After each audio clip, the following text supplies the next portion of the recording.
When it comes to cricket, there's only one spirit of the game. A spirit so refined that it makes you more correct than the umpire. A spirit so crisp that it makes racism look like light banter. A spirit so buoyant you could forget that England is losing the Ashes to Australia on home soil. Oh yes, no, top me up, thank you. That's lovely. Presenting the only spirit of the game that counts, MCC Gin. Cheers! Fueling the entitlement of the Marylebone Cricket Club members since I forget, what is it? MCC Gin, yes, as appointed to the Queen, Her Majesty, when she was the first woman to set foot in the Holy Long Room. Ever. Oh, hear that? Is that a woman in the long room? MCC Gin, the spirit of the game. For sore losers, it's the perfect tonic. Make mine a hat-trick. The following program contains medium coarse language and traces of nuts. A Rational Fear recommends listening by immature audiences. Comedians, experts, laughing at the world as it burns down around us. This is... Are you ready? A Rational Fear. Tonight, Instagram launches a Twitter rival called Threads, answering the question everyone's been asking, can you have cum gutters and still be interesting with 500 characters and less? And PwC tipped off Google about the government tax plans. Google said they already knew, but thanks very much anyway. And Donald Trump Jr. has cancelled his tour, saying that if he wanted to perform to nobody in Australia and lose tons of money, he'd register for the Melbourne International Comedy Festival. It's the 7th of July, and I'm a big baby. This is a Rational Fear. This is A Rational Fear.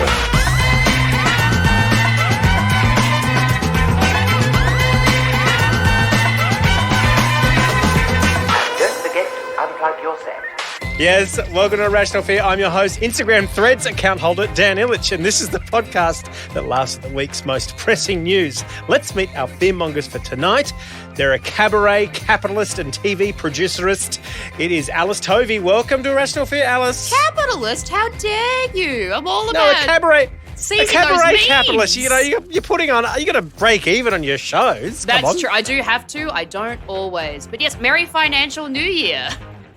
Yes, this is the Financial New Fear, this episode of the show. Alice, you're a new resident to Sydney. Welcome. What's your first impression of the place? Thank you so much. First impression, crowded, loud, love it. So, I'm in the big city, baby. I've made the big times. Did you move here from Antarctica? What kind of talk is that? I got off a Greyhound bus, Lewis. I was wide-eyed from a small town called in Melbourne. Nebraska. Yeah. And he's the finance podcaster, the Povo generation. It's the host of My Millennial Money, Glen James. Glen, welcome to the podcast. Hey, thanks so much for having me. It's going to be a wild time discussing all this important news. Glen, how's the avocado metric holding up in these tricky times? Millennials are still not allowed to eat avocado? I think so. I mean, I just got back from Bali and I ordered breakfast and it cost me $9 and I'm pretty sure I still ripped off. But and you haven't even got Bali belly. No, not yet. And our final guest has got a big announcement, but will he say it here first? It's Lewis Hobba. Hello. Lewis, can you announce your announcement yet? I can. Do you want me to wait till the end of the plugs, though, or do you want me to do it now? Oh, yes, let's wait till the end of the plugs. Oh, my God, great. that's so much sizzle. I'm so excited. Dan, I've got to tell you how to make money. You've got to do the announcement after you do the ad break. Oh, right. This is why we have the only person who makes money on the podcast, on the show here today. Glen James, host of the My Millennial Money podcast. Probably the most successful money-making podcast in Australia, would you say, Glen? No, I wouldn't say that at all. I've got a big announcement. We've got a new Patreon supporter, Lauren. Lauren paid up for the whole year, straight up. She put down all of the month's money that she was going to dedicate to the show, all on this month. So thank you, Lauren. If you do sign up to the Patreon, you get an ad-free, sponsor-free version of the show, as well as access to the Discord with a bunch of other 100 or so Rational Fear superfans to discuss what's what. All right, let's get into the fears. This week's first fear, cocaine was found at the White House. Officials are investigating how a small bag of cocaine cocaine ended up in the White House on Sunday when it was found on the ground floor of the West Wing near the visitors' tour section there, where people are instructed to leave their mobile phones.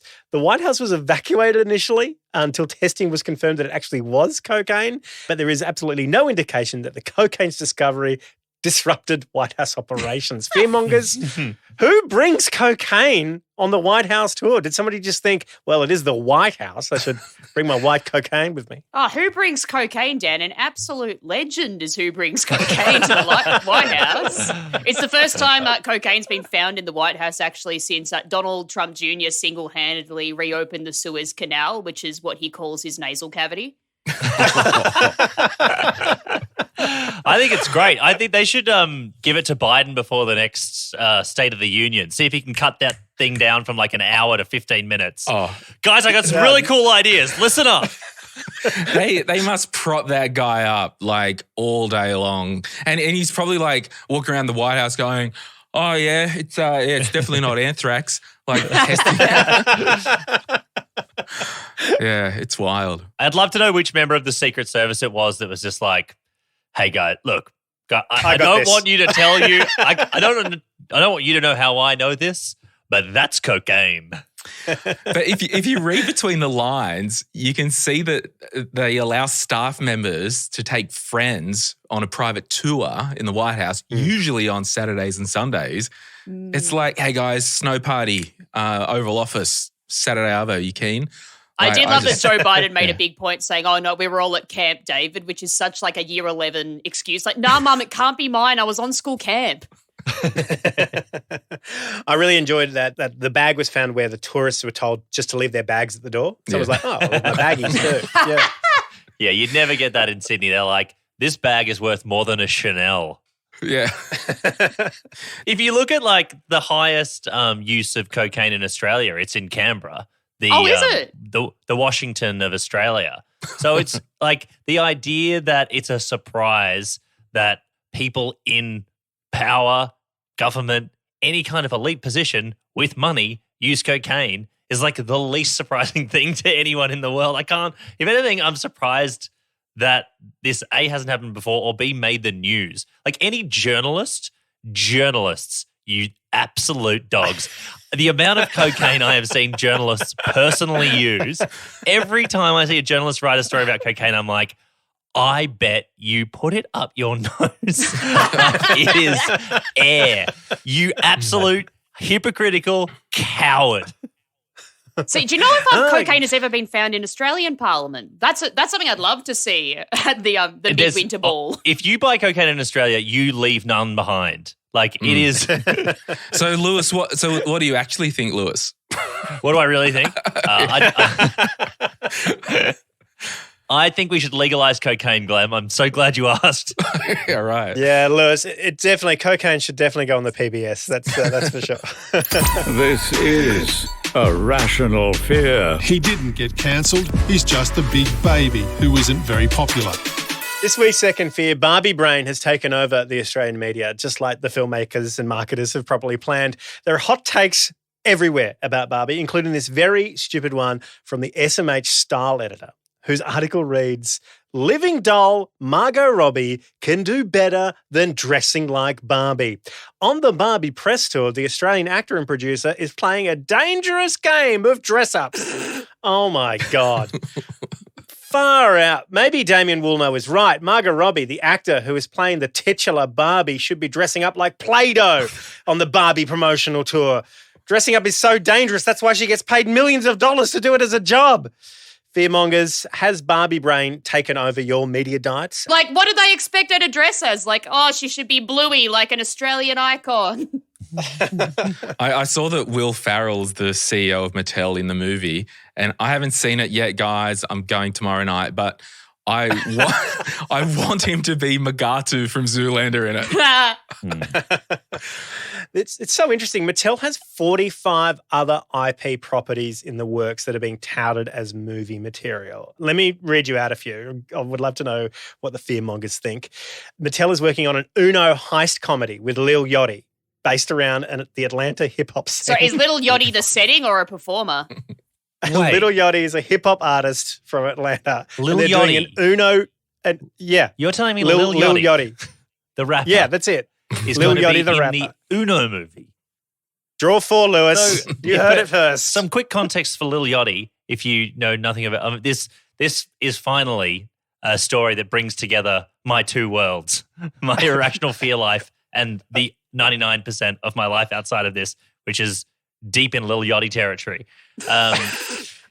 Lil Yachty is a rapper whose like breakthrough was being a model in Kanye West's Yeezy runway shows. His nickname is Little Boat, and he is like, if you don't like mumble rap, if you aren't deep into that, you would listen to this and think it was a joke. Like, I personally enjoy the work of Lil Yachty, but I completely understand people are like, this man sounds like he is doing a parody of what music sounds like in 2023.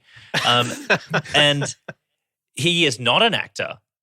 And him being in the Uno movie, this has like broken my brain. No, Lewis, a heist comedy based on Uno. It's a heist. He's going to do comedy. That hasn't been done much. That's crazy. These right, people have lost just their minds. There has been, I don't know if there's been any stories about cocaine use in Hollywood, Dan, but I'm suspecting there might be some around.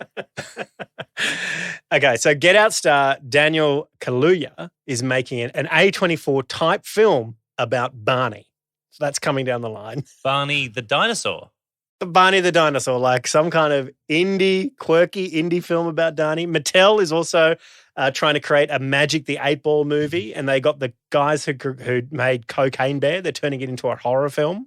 Oh, I hope it's about finally someone cracking open a Magic 8-Ball and drinking the liquid inside. That's what I want to see. That one feels like the most plausible so far, I think. Okay, well, what about this? J.J. Abrams is producing a gritty movie about Hot Wheels.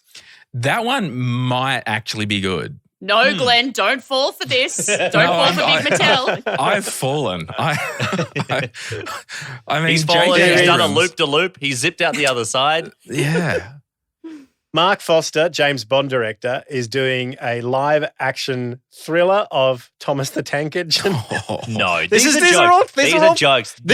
Where did you get these? this? Are all things. These are all things that real. have been reported. These are all things that have been reported. I don't believe you. In the trade I bags. simply don't believe. I know the world is insane, but I don't believe the world is that insane.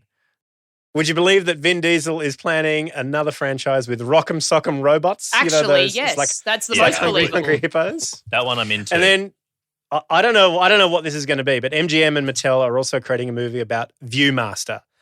You know those old 80s things you put on your eyes and you click through the pictures? How are they going to make Apparently- that a movie? You can only fit 8 slides on one disc. It sounds like also like what Viewmaster is a very slow movie. Like it's just pictures sliding by your eyes, which is what a film is. So maybe it's just they'll re-release all films that they've ever done, but at like 1/8 of the speed. A really slow GIF. Folks, what would you like to see as a toy being turned into a movie? Do you have any ideas? I mean, I'd like to see like a gritty reboot of G.I. Joe coming home from deployment, trying to deal with his PTSD. Well, they did that. They did G.I. Jane not that long ago, if you recall. Yeah, it's what got Chris Gee, Rock that's not- punched in the face. Yeah. I would like to see Monopoly with you, Dan, like trying to buy a house in 2023.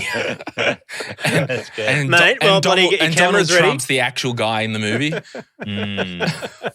See, I reckon we could get a fun Connect 4 movie going. If you, I don't know, get Scorsese on the blower, Al Pacino could be in it. I could just see him yelling "Connect 4" in the Al Pacino voice. There's a movie there in that impression. I think you know what that's actually great. You know what I see that as like an Ocean's 11, but there's only 4 of them. So you have to at the start instead of like assemble the team, someone, let's be honest, it's Brad Pitt says while he's eating a burger, we need to connect 4. And then they get 4. He calls up his 4 friends. They go out. It's actually kind of a heist. Let's get Lil Yachty involved. It's a heist film. I'm loving it so far. And the sequel can be Connect 5. Damn, it's got Julia Roberts in it playing herself. I'm loving this. It's just relentless. All these toys being turned into movie IP. It's like, which is like the sales job here. Is the movie selling the toys or are the toys selling the movie? It's like, it kind of gets into very murky territory about how that whole industry works. I think it's literally just like the theory is if you have heard of something whether you think it's a good idea or a bad idea, you're just more likely to see it. Like if you go, they're making a sad Thomas the Tank Engine movie, Christopher Nolan's going to direct it, it's going to go for 5 hours. You're like, that's fucking crazy. But then there is a little part of you that's like, I kind of might need to see that to see what they've done with the thing I know. Yeah, I want to know what happens to Gordon. I think you should just exit all movies through the gift shop like you have to do at museums, and you can buy toys of whatever you see. So, yeah, if you see Oppenheimer, you can walk out with a little Cillian Murphy. If you go and see The Father starring Anthony Hopkins, you've got your own little Anthony Hopkins to take home and be sad with you. Just slowly declining. These IP things are going to be all mashed up soon. Soon we'll see like Shallow Hal starring the Fat Controller. Yeah, I was just about to say, at the risk of being cancelled, I thought he was called the Fat Controller back in the day, but he was. He's Sir Toppin Hat now. I am deep in Thomas lore, everyone. Sorry, I am just finding out about this. This is crazy. We can't body shame the Fat Controller anymore. So we can't Sir Toppin Hat anymore, Lewis. But we weren't. We were fat celebrating. Not in the eyes of the woke army at He was Sodor. the boss. He was in charge. Honestly, he really was. I can't believe that Barbie, like in everything that's going on, like with body image, all that stuff, that they pulled off this Barbie movie. Like, it's pretty wild. Well, this is the whole thing. So, Greta Gerber is directing. She's kind of known Greta who? Sorry, Dan? Greta Garbo, the Hollywood actress from the 30s. We brought her back. We AI'd her from death. She directed a film. As long as, I'm actually keen to see it. Is that weird? See, or have they that's just how they got me? you. They got me, didn't they? That's it. That's how it's the same thing when like they announced that they were doing a Facebook movie. Your first thought is there is like a marketing thing where when someone tells you the worst idea of all time, you kind of go, fuck, I need to see if they pull this off. And I guess with the Facebook movie, Dan really inviting me on Irrational Fear. It's like, is this actually going to No, work? don't worry, Glenn. There have been lesser people on Irrational Fear, including myself. It's okay. It's okay. I actually went to the world premiere of the Emoji Movie because I was friends with the guy who ran Emojipedia. I thought you were about to say you were friends with the guy who played the talking shit. My best friends are emojis. And I kind of didn't expect to enjoy it at all, but I had a really good time despite it being completely, terrible film. It's one of those things where you're at the world premiere of a movie and you're just going to have fun at the world premiere of a movie anyway. Like, well, I got a photo with Jennifer Coolidge, so, that was pretty cool. Which emoji was Jennifer Coolidge? Oh, I don't know. She was in the film. I also got a photo with Mario Lopez because I think he looks like Mark Fennell, and I just wanted a photo with Mario Lopez. He does. And to show Mark Fennell that I was hanging out with Mark Fennell. But Dan, did you go to the world premiere of Mission Impossible last week? No, but every mother's son did. Yeah. Did you go, Lewis? No, I was invited, but I have a child, and because of that, I haven't done anything on a weeknight in 6 months. So, you turned down Tom Cruise for your child. Yeah. Yeah, that's right. Yeah. Yeah, that's a good backstory. I got to tell you, it was not a hard decision. When has your baby dove out of a plane and broken her foot, Lewis? Show me That's that true. take. She does her own stunts, but they're mostly shit related. And let me tell you, I don't think Mr. Cruise could pull them off. Honestly, love her work. They're the same height. She could be his stunt double. It's a bit like Q&A on crack. This is a rational fear. This week's third fear. Now, many folks would be listening to the show, would be very concerned about the cost of living right now, but we have got a cost of living sensei with us on the podcast. Glen James from the My Millennial podcast is with us. Glen, cost of living right now is crazy. Interest rates are crazy. What is like the number one strategy for dealing with cost of living crisis? I think when things get really tight and tough, you've got to get micro on your budget. Like, I was thinking a few years ago, like no one actually knew or cared what their power bill was. Like, but now it's getting tighter. We start to pay attention with our bills. So I honestly think you've just got to control what you can control, and you'll still see that the needs will really become apparent when you're doing like your wants versus needs, and whether you're buying groceries, you might, go, oh, I really love that bloody Kinder Surprise, Lewis, but can't do it. It's a want. It's not a need. Hey, Glenn, say what you want. You can't take that little toy away from me. That's all I have left in this world. That's my house. That little egg. That's your nest egg, and it is delicious. But yeah, I just think like anything, you've just got to control what you can control. It's the main thing. What are some of the easiest gains? What are like some of the easiest low-hanging fruit that people can really sort their money out with? Yeah, I reckon if you've got a mortgage, even though the interest rates have gone up, every 10 minutes you need to call your bank or lender or mortgage broker and get a rate review. I did that at the start of the year, I think, and they just reviewed the rate and I saved hundreds of dollars a month just from one phone call, and that was real money. Really line by line looking at your budget and making some tough calls, because we know that your budget, it feels so weird to be talking seriously on this podcast. No, but you need to realize that you're talking to, well, I don't want to speak for Alice and Dan, but someone who owns nothing, expects to never own anything. It lives in a weird life that could end at any moment financially. Lewis, bless you for thinking I own anything. That is the nicest thing anyone said. You could be a nepo baby. I don't know. Maybe you were born rich. I didn't want to make assumptions. Unfortunately, you do seem to work quite hard, which suggests that I don't think you are a nepo baby. I'm so sorry. Listen to my Bart Simpson voice. Like, this is the voice of a scrappy fighter in the cost of living crisis. But there's only 4 things that you can really do with your budget, right?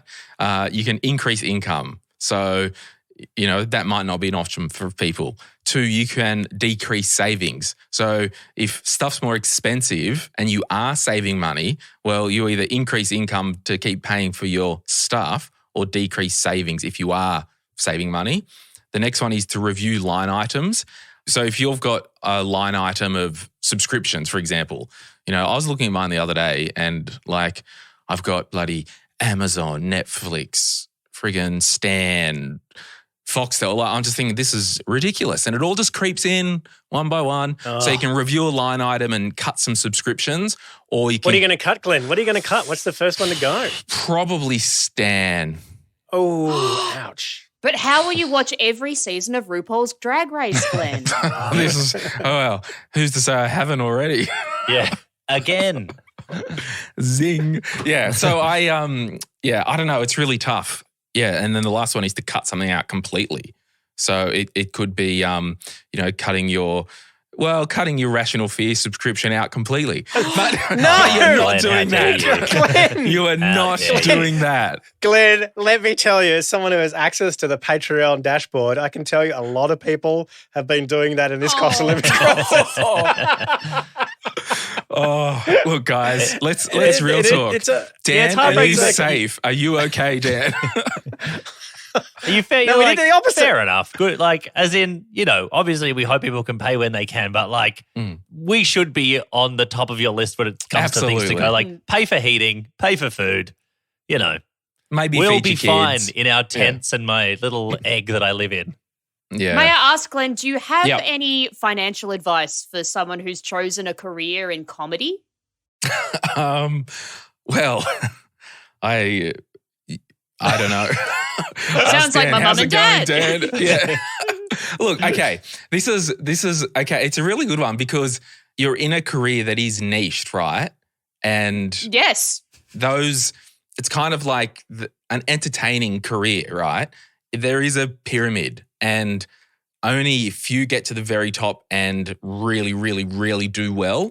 So the thing is, how do you get to that top part of Start a podcast. Yeah, that's it. Start a podcast, basically. But I mean, you look at the way the world goes with music now, right? So unless you're really Taylor Swift, you're not making heaps of money. Where 20 years ago, like The Living End, Eskimo Joe, they were like the last wave of like decent music that were, I don't know if it's decent, some people might not think so, but big quote unquote music that were printing lots of money, But because They are the still world's- living on that black fingernails, red wine That's money. right. They really are. And so if you fast forward now, the way that, technology is in the arts, like, because it's such a commodity, what do you do to stand out and not just be a commodity, whether it is, podcast or I don't know. But you've just got to keep hustling. I would say draw a line in the sand and say, I'm going to go hard at this for the next 1 year, 2 years, whatever that is. And I did it with my podcast. Like I started the podcast, which is now, entertainment, art type weird. It's great that I do it for a living, but I'm going hard for 12 months. I'm going to throw everything at it, do all that I can. If it doesn't work after that, I have to make a call because I could be wasting heaps of time. And I don't want to be that 55-year-old actor in Hollywood serving tables waiting to make it. Where, look, you still might, but I think it's more about, okay, what can I do with my career to really make the best use of my time and effort and then do it more on the side maybe. And then if it happens on the side, you haven't had all that opportunity cost of your career. See, what struck me there, Glenn, you mentioned the pyramid and getting to the top of the pyramid, and I've done my share of improv comedy, and that's a different type of pyramid. That's a scheme. Yes. So look, it's But really Alice, hard, you got in on the ground floor. Yeah. So I don't know. I think you just got to, go at it as hard as you can, as fast as you can. And the problem was, I would probably give yourself another couple of years because anything in the arts and entertainment, COVID really kind of pressed pause on that. So you got to get out there and everyone listening, support artists like Dan and Lewis, the podcast here, and I'm not an artist. Sorry. No, Alice, Glenn, I'm busting Alice your chops. is the artist. Alice. yeah. I'm like, is this your podcast as well, is it? But support Alice with everything that she does. Oh, bless you. There you go, That's Glenn. very That's what you sweet gotta advice, say. Glenn. I expected you just to tell us that we were all silly for choosing a career telling jokes, but that was very nice. No, well, like you've got to do it because this is one of the things about Glenn's podcast. Can I give you a pump up here, Glenn? Sure. Glenn's podcast was one of the first podcasts I listened to when I returned from America broke, and I was at 36 or something, completely. I had nothing in my bank account. I had very, very low super, and I started listening to Glenn's podcast, and it really put me on the straight and narrow. It's always filled with great advice about how you can slowly rebuild your financial life and live a better life. So, yeah, that's a big pump up for you, Glenn, but it's true. yeah. Well, Alice, after this, I'll also, and to you, Lewis, as well. I'll get your address and I'll send you a copy of my 2 books, and you can. They're really great monitor stands. Yeah, well, my girlfriend Alex is a huge fan of the podcast. I know she's listened to it a lot, and she often tries to, impart some of the advice on me, and it hasn't stuck. But that's not your fault. It's not hers. There's only one person whose fault that is, and you're Tom looking Cruise. Oh, That's right. This is A Rational Fear. If you're not a Patreon member, you'll be hearing a whole bunch of ads right now. If you are a Patreon member, you're going to be hearing some extra fear. We're going to be talking more about Barbie and why it's about to be banned in Vietnam. Dan, when I say the word Australia to you, what's the word you want to say right after? You say Australia again, really emphatically. Australian. Welcome. Jeez Louise. Are you from here? What the Say hell's it again. going Say on? Australian again. Say Australian again. Damn. Okay. Australian. Ethical. Oh, great. Okay. I was thinking cricket team, but tell me about Australian ethical. Well, you know who is ethical? The Australian cricket team, because they play by the rules. They're very Well, good. Dan, I think you're skipping past Sandpaper Gate. Well, the new Australian cricket team, The newest the Cummins, under the Cummins-led the cricket Cummins team, era. the Cummins era of cricket team, play by the rules, and they play tough. They get results, and they play fair. That's what they do. They're not out to be cheaters like we used to be. That's cumball, Dan. When you play cumball, you play by the rules. And speaking of playing by the rules, Australian Ethical love to play by the rules, and they love money too.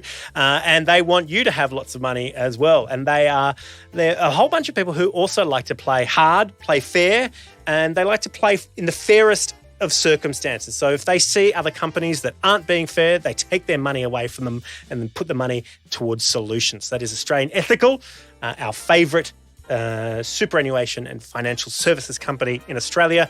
Well, I'm not just being paid to say that, Lewis. I'm not just being paid to say that. No, I mean, you are, but you're not just being paid to say which that. Which is in itself ethical that we're telling you that. That is it for A Rational Fear. Big thank you to all of our guests this week. Glen James from My Millennial Money, Alice Tovey, and of course, Lewis Hobba. Let's get our plugs underway. Lewis, you can go last. Alice, let's hear from you first. What would you like to plug? Dan, I've got nothing going on. It's a beautiful time of year where Australians are in Edinburgh and I'm at home. But go to my website. You can see if I've got any gigs upcoming there. And Google my name to read my little thoughts. Glen James. If you want to listen to more money crap, you can listen to My Millennial Money or Dan's podcast. But no, I just want to encourage everyone who listens to this, if you got some money, flick it over to Dan, because he one needs it, but two, I tell a lot of my sponsors I can be bought, wink, but Dan's legit. He will be crowdfunded and powered by the people, where I don't do it that way. So I would encourage everyone to support the podcast financially. We're sponsored by Australian Ethical. It's a big superannuation company. They don't mind. Yeah. Lewis, what would you like to plug? Dan, I'm so glad you asked. Look, if you love podcasts, guess what? We do. I've got a new podcast. I have a new podcast. I have a new podcast. Thank you so much. It is called Silver Bullet. It is a podcast that I'm starting with my friend Michael Hing, who people might know as my radio co-host on Hobba and Hing. And I'm really excited about it. You can go and follow it on all the things now. The first little episode 0 with the introduction is out at the moment. But yeah, you can, the first 3 episodes will be out on Wednesday. And let me tell you the story of this podcast. So please do, yeah. It's called Silver Bullet, and it's about Hing and I, 2 people who are broken in the brain, looking for the quickest fix we can that will solve everything.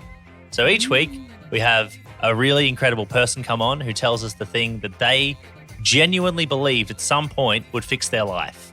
Then Hing and I try it, and then we all review it.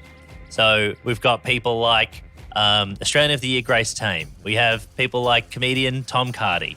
We have people like Veronica Milsom. We have Abby Chatfield. We have all sorts of incredible people across this podcast all coming on and pitching their weird and wacky solutions that will fix literally everything as quickly as possible. You'll have Glen James on there one day as well. I will. I'll have Glen James on. What's your silver bullet, Glen? What's the thing that you do that you think you'll have to wait? improves your life? I want to know, I know the silver bullet is exercise and eat less. I know that apparently works, but I don't do it. Can I use something that I don't do? No, it needs to be something that you have tried and that it doesn't necessarily need to have worked, but you needed to have believed that it would work. Yeah, I automated all my spending and cash flow and money system, and I started to save money and have money for bills and never stress out financially ever again. What? Yeah, that was my silver bullet. How did you do that? That is such a smart answer to that question. I just learned in recent years to put mayonnaise on the outside of toasties to make them go browner. It's really fun. It's going to be on all the podcast places. It's also going to be on YouTube. We've been filming them. It's going to be great. When are you launching? We're launching on Wednesday, the 12th of July. Right. Oh, how brilliant. Awesome. Yeah, we're really pumped about it. You're welcome on my show anytime to promote it. So thanks, Glenn. I'd love to. If you need someone on who has never been able to save money and spends recklessly, then I'm your guy. No, I've had Dan on. What are you plugging, Dan? We can plug our 2 live shows we've got coming up. We've got the Women in Media Conference coming up in September 9, and also we're going to the Torres Strait, baby. We're going to be doing a show on the 18th of September on Thursday Island in the Bowls Club there, and I just booked a headliner who is really excited to join us, Lewis. Dane Simpson, our good friend, is going to be coming up. Dane. To do a show with us. We're going to be talking about The Voice and hanging out with other Torres Strait Islander comedians up there. That is going to be really, really fun. And please We need to pay for it, so please become a Patreon supporter. Also, big thank you to Road Mics, who we got our first batch of gear from, Australian Ethical, all of Not our our Patreon second. supporters. Also, Jacob Round on the Teppanyaki timeline. Thank you so much. I'm recording my end of Irrational Fear on Gadigal land in the Eora Nation. Sovereignty was never ceded. We need a treaty. Until next week, there's always something to be scared of. Goodbye.